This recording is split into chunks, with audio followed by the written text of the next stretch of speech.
Okay, so I've tried recording this video like 4 times now, and things keep interrupting, and it never quite seems like I get it right. So maybe I'm not supposed to do this one for some reason, but I'm going to try one more time. You never know. Maybe I'll get it this time. So, for those of you who haven't been following this, the proposition of the entire project here is that each one of these trigrams is representing a mind state, which is set up like this.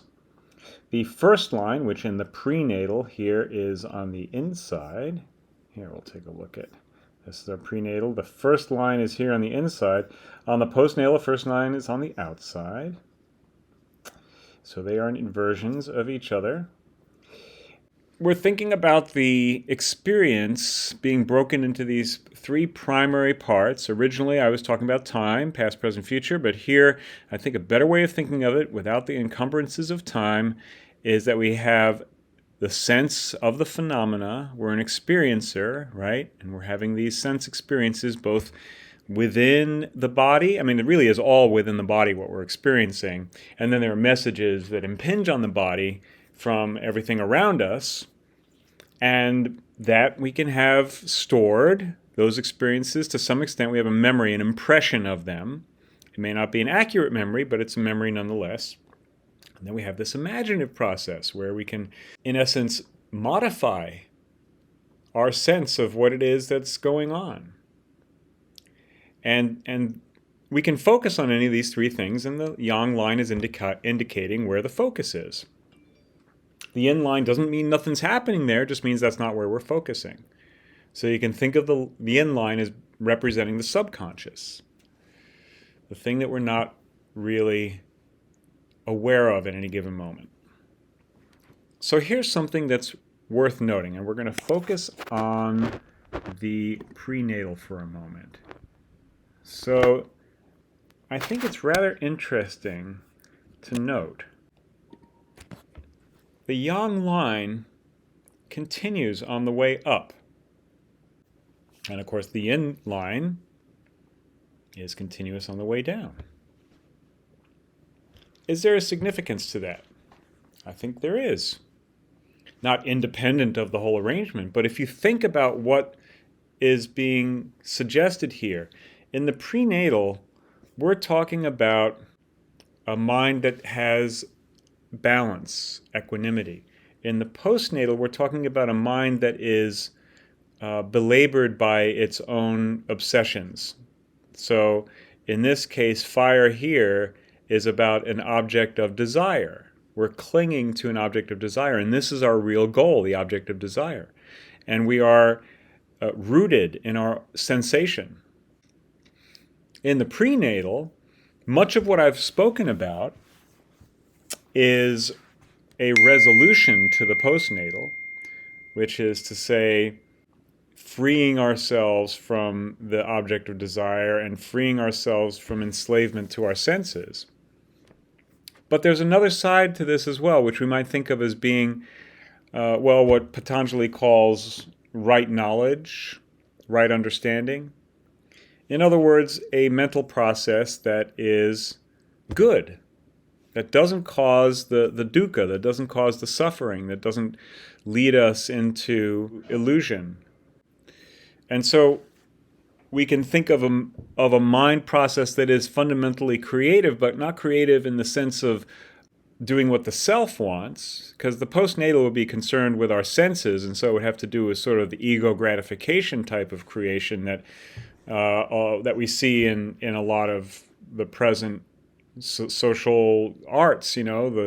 Basically artists are people in our culture who are massive egos, who create things because they want to. They have some sort of perhaps vision or passion or whatever, but it's in order to express that. Whereas in the prenatal, this would be more about basic truth, irrespective of whether we wanted it to be the way that it is. So we are fundamentally, let's look at these words again for a moment. We are fundamentally receptive to the conditions that are happening. And that's what determines our sense of what's worth doing, of what the creation is about and what our role should be. So it's not what we want, it's what we see is necessary in some way or another. And so if you think about the process that happens within a mind when you're doing something worthwhile, learning, the process of learning is fundamentally enriching and requires that you are receptive to what needs to be understood.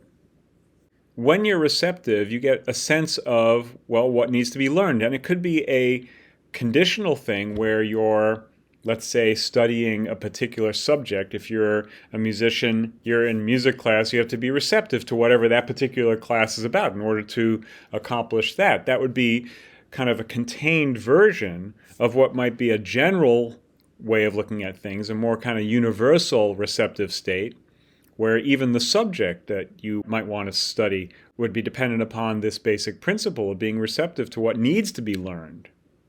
But irrespective of that, even if you're just within some particular discipline, regardless of what it is, and you really want to learn it, you have to be receptive fundamentally in order to learn it. And then you have to have some imaginative spark within you. Something has to be aroused within you in order to get a sense of what it's about. You have to have an image. Imagination is all about forming an image of what it is that you're about to learn. And at first, it is somewhat tenuous. But when you are able to fix it in your mind, that would be where this fire is. So this is the image. In many respects, it's the, you could say, cherished image. In the instance of the postnatal, the cherished image is up here in the primary position, in the apex, and so it is the goal. In this one, it's not the goal, it's the means towards the goal.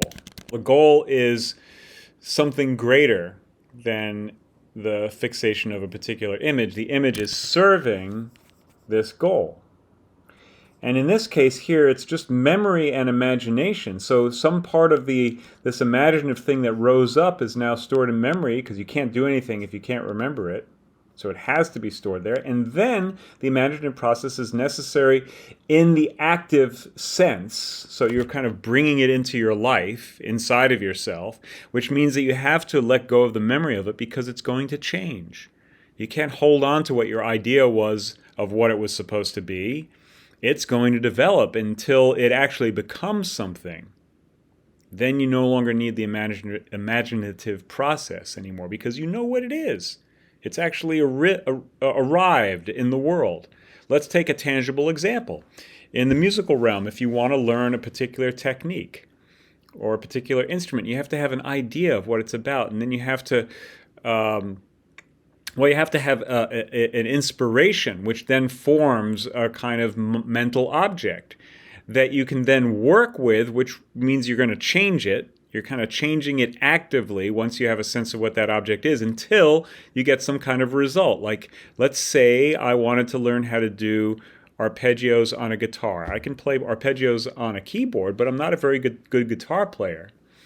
So to do that, it would require that I have some imaginative sense of what it means. I'd have to have a memory of it so that it has enough of a mind object inside of me to work on it. I'd have to bring it into my senses and get my fingers to do it until it actually was able to be done. And that would be the moment where it appeared in the world, and then I wouldn't need the imagination anymore, because what I'd basically be doing is practicing it. So I'd have the memory of this achievement and practicing it so that it's consistent, and then I don't even have to have the memory. I can just do it, right? That's what this is here. Then I don't even need to do it. It's stored away in my memory in case I need it. Then I can go to the next thing I want to learn. So I think this makes an awful lot of sense. This idea that imagination would be firm all the way on the way up, it's part of the process, and on the way down, it's just not necessary. Because the thing that you were imagining has gone through the development necessary in order to make its debut on the world as some kind of capacity or entity, however, whatever creative processes you're talking about, because the same could be said of any creative process, not just an artistic creative process, but a biological creative process. There's a impulse within biology that becomes a burning fire, which is then kind of worked on in the sense of like, well, there's the activity necessary in order to produce the gamete, right? The egg and the sperm. And then, through that and a gestation period where something eventually comes into being. And then that creative aspect of it is no longer necessary. It has to work sort of on itself, what it was given as raw material, until it, becomes its own thing and can then pass to the dustbin of history and make room for the next thing. Something along those lines. That was a little bit shooting from the hip, but that's always what I'm doing here, kind of shooting from the hip. So there's another thing that's kind of interesting here in this prenatal. There's a lot of structure in the prenatal. So let's take a look at another one. We've got the imagination that we took a look at. Let's take a look at this one here. We see the same thing. We see continuity in sense. Yang here, as you're arriving to the peak, and it's not until you're below that western horizon line that it turns to yin. So what's that telling us? Well, this has to do with active sense, the engagement within yourself that's present. I go back to the original model because, sense is the thing which is present. It's what we're experiencing now. Memory and imagination are abstractions. Memory is the abstraction of the senses that we've had, the sense experiences that we've had, in some way stored so that we can have, access to them, but of course access to a abstraction of what those events were. And imagination, of course, is an abstraction on top of that, where we're taking these mental objects and doing various types of operations with them and basically imagining, creating these images of potentiality, what might be going on, what might be possible. So sense kicks in right before the thing comes into being. There's an active element that has to engage in order for the thing to actually arrive. And then, of course, once the thing is there, the living is part of it. It's living until it's done, in essence, right? So even if you're talking about a skill, it's like that skill takes on a life, you practice it, you know how to do it without having to think about it, and then, in a way, you're done with that. You don't need that living aspect of it anymore because it's part of you. You could say it's in the memory there. And so the active stage is over. Now you go back to the receptive stage where sense is listening. So you could say everywhere where you see yin, there's a listening. And that's a little bit, maybe that's not quite the right way of thinking of yin. It's more like emptying, I think. Attention being placed on something. We think about the yang lines.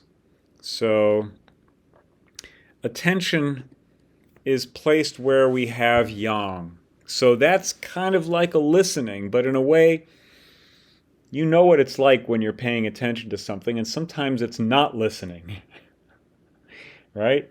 And you know what it's like when you're kind of letting your attention drift.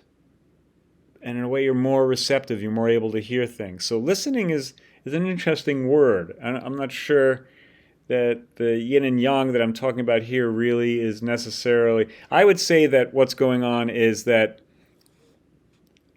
we're always listening to something. And in the case of the postnatal, we're listening to ourselves with a small s. We're listening to our ego. We're listening to our sense of individual existing. Yeah, existing instead of the being. That's referring to a previous video.